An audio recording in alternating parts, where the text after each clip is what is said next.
Hello and welcome to Rathods IAS Academy. Today in this session, we are going to discuss current affairs of 11th June 2024.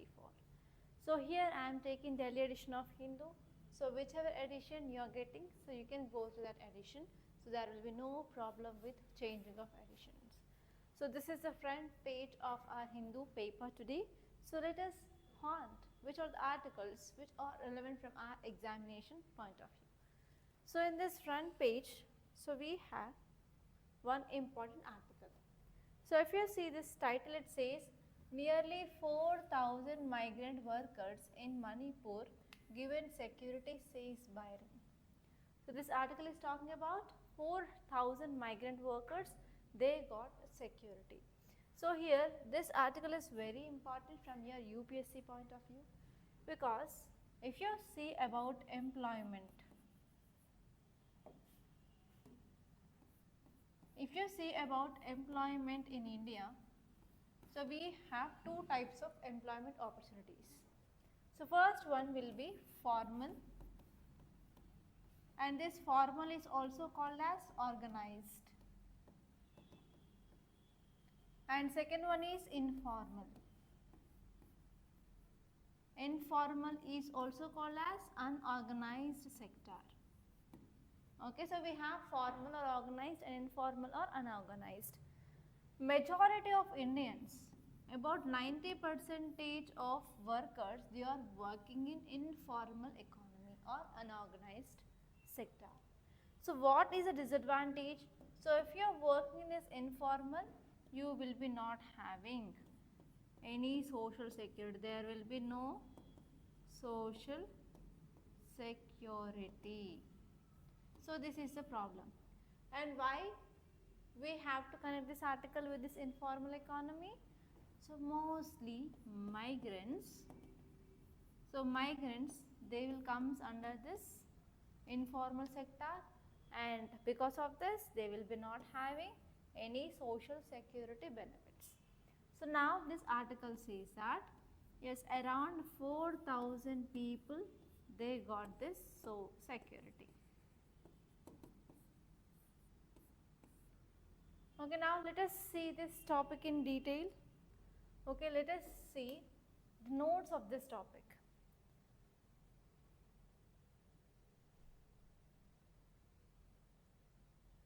And one more area here you have to focus is security from both physically as well. So actually in this Manipur, there was recent communal violence between these Metis and Kukis, right? So because of this, whenever people, they are moving from here and there, so they need to have security, and now finally governments tried to provide security for this migrant people. Okay, because of this is the news. So if you see the context why it is a news, Manipur Chief Minister said that Manipur state government is providing security to nearly 4,000 migrant laborers who are working in the state from this communal violence. So now let us see what are the issues which are faced by these migrant workers. So why they need security, why they need even social security benefits like health insurance, etc. So all these things that you have to know. So first one is from social point of view and psychological aspects, they are facing lots of challenges. First important thing. Why? Because migrants are not easily accepted by the place. For example, I am from Hyderabad. If I am going to another area in search of work, so in that area people, they may not accept me. Okay. So this is the one important thing. Because of this, migrants always remains as second class citizen. And next one is any person who is migrating into a new culture, they will be facing multiple challenges like adaptation to that culture, and as well as there will be language barriers and even homesickness, loneliness. So all these are the some psychological problems that will be faced by these migrants. And next one is exclusion from political rights and social benefits. So these migrants, they will be working in majorly in formal sector. So because of this, they will be not having any social security benefits. So migrant workers, they are deprived of many opportunities to exercise their political rights. But even whenever they want to even cast their vote, sometimes they may not go and cast vote. Okay, so sometimes they have to compromise on their political rights, like even right to vote. And next one is, sometimes here these people, they need to provide proof of address and voter IDs, Aadhaar cards, which is difficult due to fluidity of their lives. And even they are eligible for getting welfare benefits of schemes, sometimes they may not get this entitlements. So these are also some important challenges. And if you see here, especially people who are migrants belonging to this marginalized section society, so they do not find it easy to mix up with the mainstream society. Okay, so these are some important challenges which are mainly faced by this migrants. Clear? And now let us see about what is the legal framework. So what are the laws which are present in India which talks about the welfare of these migrant laborers? So this part is very important from your means. So first one is, yes, we have a legal framework for migrant labor welfare in India, and this laws which comes under Interstate Migration Workmen Act of 1979. Okay, so this is the first one. And even if you see this act which mandates registration of establishment, so whichever the establishment which is employing these migrant workers, they require these contractors to obtain license from both the home country and from home state and as well as from the host state where these migrants are coming from. And this act, which had been subsumed into 4 labor codes, so those are Labor Code on Wages, next one is Industrial Relations Code, Code on Social Security, Occupation Safety, Health and Working Conditions Code. Clear? So these are the important things that you have to see. And even I want to tell you some other important dimensions that you can focus is migration. So this topic is important from your geography, and here you have to see 2 important things, which are the push factors and which are the pull factors. Okay, you have to know pull factors and push factors, that is very important. Clear? Yes, now let us move back to our newspaper. So that's it, only one important article from your front page, and from city page I didn't find anything which is really important, so you can skip that. And if you move on to states page,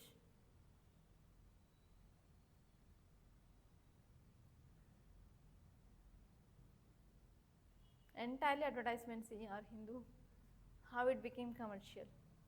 Yes, now let us see this topic. It is about security personnel unearthed 70 booby traps in Telangana. So as a Telangana state which is sharing boundary with other states, right? So one such a state here is Chhattisgarh. So across the border, yes, around 70 booby traps had been unearthed. So these are nothing but, these are the traps, they will be having some iron things, okay, so that if any person falls into that, so he'll be like attacked or like trapped, etc. So they are normally traps for police personnel. So those traps were made by Maoists or Naxals. Clear? So here this article is important from your security point of view, internal security. So in internal security, which comes under your GS paper 3, you will be studying this chapter called as Naxalism, Maoism.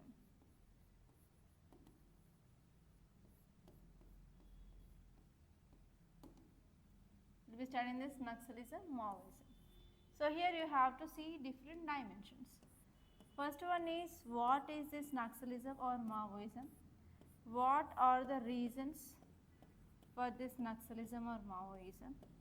And you have to see what is the impact on society, what are the laws in India related to this Naxalism or Maoism, and you have to see what are the measures. So what are the recent measures taken by government? So all these things are very important, and this topic is exclusively important from mains. You cannot expect any prelims question from this area. Clear? And now let us see this topic in detail. So before that, there is also one more article which is very important. It is about LET involvement suspected in an attack on bus carrying pilgrims in Red Sea, probe on.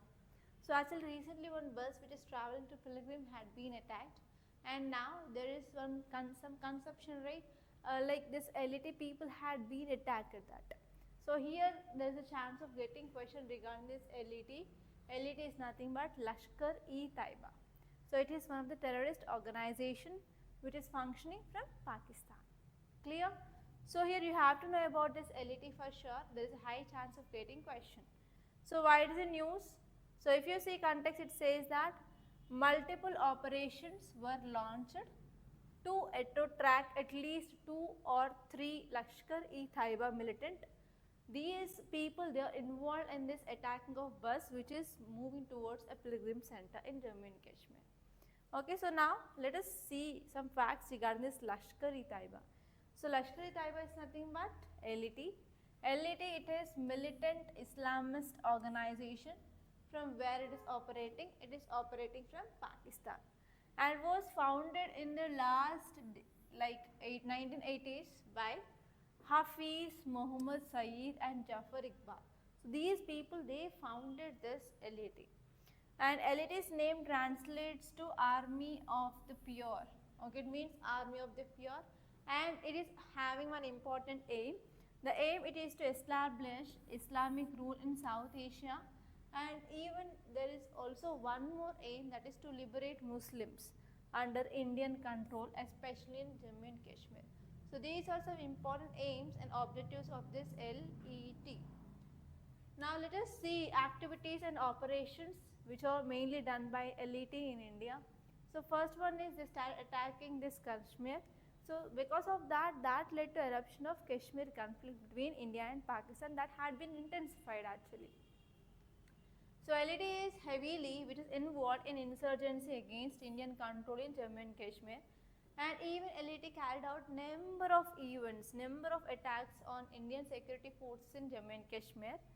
And next one is it also had many attacks, okay, many attacks from November 2008, and LET is one of the important reason behind this 2008 Mumbai attacks. And because of this Mumbai attack, around 166 people died and hundreds of people, they got injured because of shooting, bombing across multiple locations in Mumbai. And this one is global reach. Although primarily they are focusing on India, but LET also having one aim to spread in other countries, especially in South Asia. They want to even establish in Afghanistan. Clear? And next topic, it is about booby traps. Let us see about this article. So if you are talking about context, why it is in news, around 70 booby traps. How many? Around 70 booby traps allegedly planted by Maoists. They were unearthed in the forest. Where? In Telangana's Charla Mandal. So it is very much near to the boundary of in Telangana and Chandigarh. So if you are talking about the details, so boob traps, so these booby traps, so they are having 4,396 sharp metal spikes. So here we have a trap. In this trap, for example, this is trap. Here we have sharp metal spikes. Okay. And if you're talking about what are these booby traps, they are like disguised devices. So these devices, they had been designed to cause harm or damage whenever they are triggered by unsuspecting person. So whenever any new person who wants to come and attack this Maoist, so they will be using these traps and the people will be falling into these traps. And these devices, they have been used throughout the history in various contexts. For example, in the warfare and as well as hunting purpose and for criminal activities. So all these in cases, yes, they used this. And next one is, if you see the types of traps, the first one is we have mechanical traps. So these mechanical traps, they are simple devices, and these devices that use mechanical components, like they will use springs, levers, weights, etc. And they are connected with explosives or firearms. Next one is we have explosive traps, and in these explosive traps, they involve explosives or incendiary devices, and these devices they had been triggered by using pressure or movement or other actions. And next one is chemical and biological traps. So these traps they use hazardous chemicals or biological agents. Okay, for example, we have poison spikes, gas traps, contaminated items, etc. And next one is we have electronic traps. So these are like modern traps. So here in this modern traps, they started using some electronic components. For example, we have sensors. So these sensors they trigger alarms and as well as detonations and remote control devices. So now we are using them. Okay, so these are the different types of traps. Clear? And now let us move on to our Hindu. Okay, let us move on to next page. So in editorial page there are 2 articles which are very important from our examination point of view. So we are going to see that. So first one is from Warp Speed to Reset the State of India-US Ties. So here this article is talking about especially the areas of cooperation between India and US, and actually US is going to have elections soon, and whenever elections are there, so we will be getting lots and lots of political articles like this, but we have to focus on exactly what is important from our UPSC point of view. And next one is after once government forms, again we have to see like how our relationship it is going to be changed, how foreign policy of that country used to be changed or whether it is similar. So from that point of view we have to think. Clear? So if you see this article, so it is talking about India's and US relationship, and here they made a statement regarding Chinese factor. So how China is threatening this India-US relationship, for example Taiwan, South China Sea and the Quad, etc. So all those things which are mainly said, but we are not focusing on that much. So whatever it is important from our examination point of view, we are focusing only on that. Okay, so if you are talking about India-US relations, so these relationship between India and US, it is not a new relationship, it has been since centuries. Okay, so actually here India and US, they have a changed from a strangled democracies to strategic partnership. So before 1991, India and US, despite their being a largest and oldest democracies, they remain detached, but now we have a very good relationship with US. Okay, so after this Cold War era, that is after 1960s, especially after 1991, both we had became strategic partners. Okay, and if you are talking about this bilateral relations between India and US which are present, so we have very good economic ties. So US is India's second largest trading partner, and India is the 9th largest trading partner of USA, and with USA India is enjoying trade surplus. Okay, so we are enjoying trade surplus with US.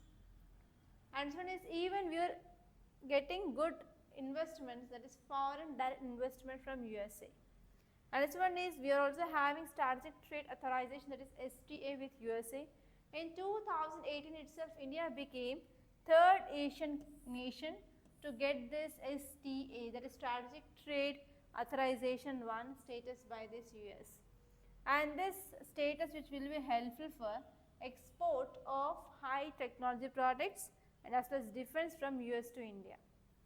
And if you are talking about defense and security relations, so we have signed 4 agreements, and these 4 agreements are very important. The first one is GSMOA.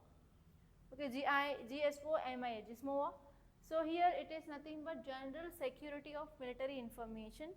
So when this agreement was signed, it's long back in 2002 itself, India and USA they had signed this agreement. So because of the signing of agreement, so there is better technological transfer and as well as cooperation military sector between India and US. And actually this agreement which will be very helpful in nothing but sharing of information. Clear? And next one is LEMOA. So LEMOA is nothing but Logistic Exchange Memorandum of Agreement. So when it was signed in year 2016, So why it is important? It will be very helpful for replenishing the other bases, and we will be having access supplies, spare parts, services from other countries, land facilities, air bases, ports, they will be reimbursed under this. And next one is COMCASA. So COMCASA, which had been recently signed in 2018. COMCASA is nothing but Communications Compatibility Security Agreement. So it was signed in year 2018, and because of this it will be very helpful for communication, information transfer, and this agreement is valid for 10 years, that is till 2028. Clear? And next one is BECA. BECA is nothing but Basic Exchange and Cooperation Agreement. BECA is nothing but Basic Exchange and Cooperation Agreement. So this is a pact with deep military implications. So we are focusing on sharing of highly classified information, and also it largely focusing on geospatial intelligence, and as well as sharing information on maps, satellites, images for defense, etc. So all these are very important. And now in one more area, yes, we have good relationship with US, that is military exercises. So this military exercises will be very useful when you are writing your prelims or else mains. So we have the first one, Yudh Abhyas. It is bilateral military exercise, Yudh Abhyas. And next one is Vajra Prahar.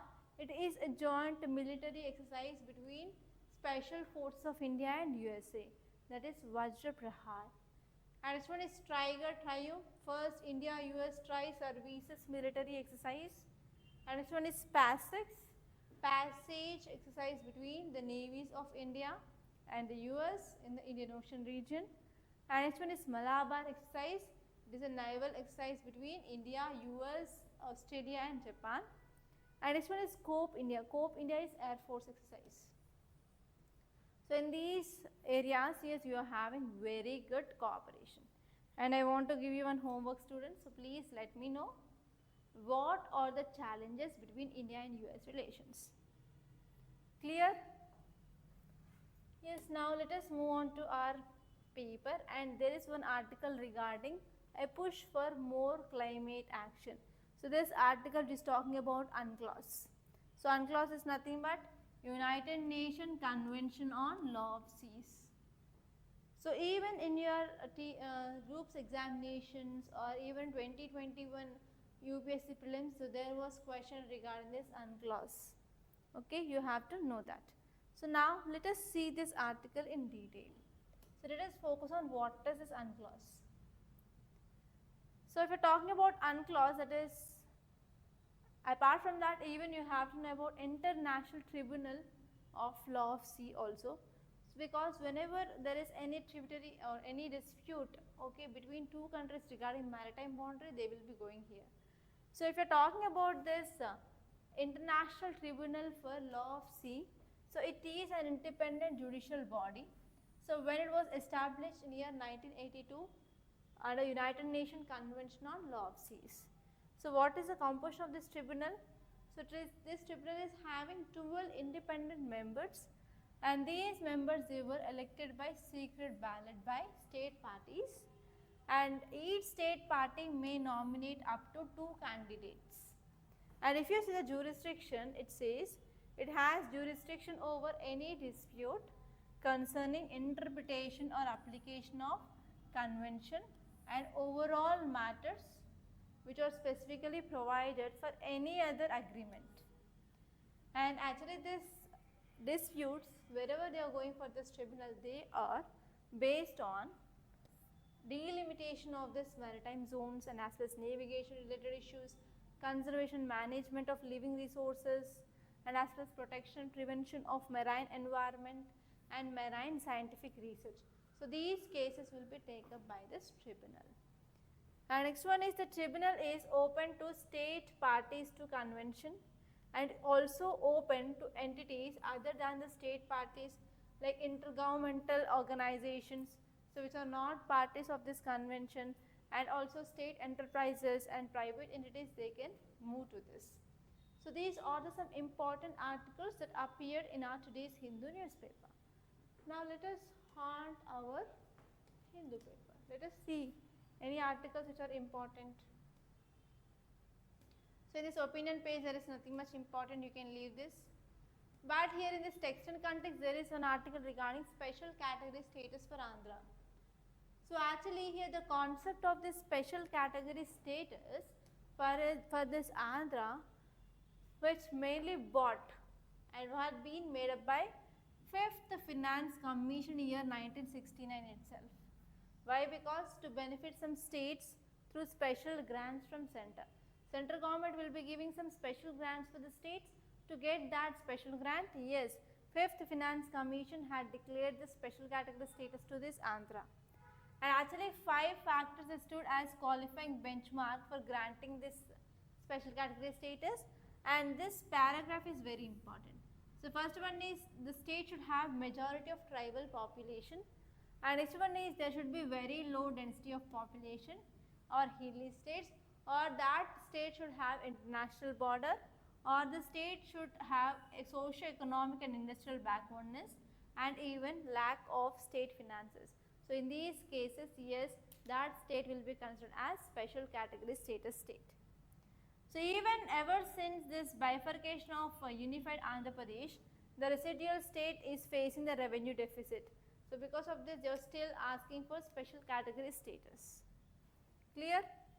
And if you move here, there is one more article, that is what is happening in French territory of New Caledonia. So here you have to know about New Caledonia, where it is located. Actually there is widespread of protests and riots happening in this New Caledonia. It is one of the French colony or French territory, because the new amendment bill which paved the way for incorporating citizens who were either born or lived in the territory for at least 10 years. So actually the issue here is Kankas. So here Kannaks, they are indigenous community of this territory. They are opposing the claims because it is diluting their electoral power, and because of this it is marginalizing this local indigenous people. Okay, so because of this, yes, this is the news. And if you move on to this news page, so in this page there is nothing much important. And one more thing here is you have to see portfolios. So yesterday itself our Prime Minister Ji, he finalized the portfolios, and you have to see which minister is given to which minister. And here you can see PM Kisan Nidhi installment released to 9.3 crore farmers. So this article is talking about PM Kisan scheme. So you have to know some important details. I will let you know the dimensions, like how you have to read any scheme which is in news. So if you see any scheme, you have to know what is the scheme is about. First you have to see the full form, and next one is what are the basic facts, and you have to see which scheme it is about, which scheme is it, whether it is centrally sponsored or central sector scheme, and you have to see eligibility criteria, and you have to see what are the positives or what are the negatives, and you have to see significance and outcome of that scheme. So all these things are very important, and even you have to see under which ministry it comes. You have to see under which ministry it comes. So all these are some important dimensions you have to focus on. And if you move on,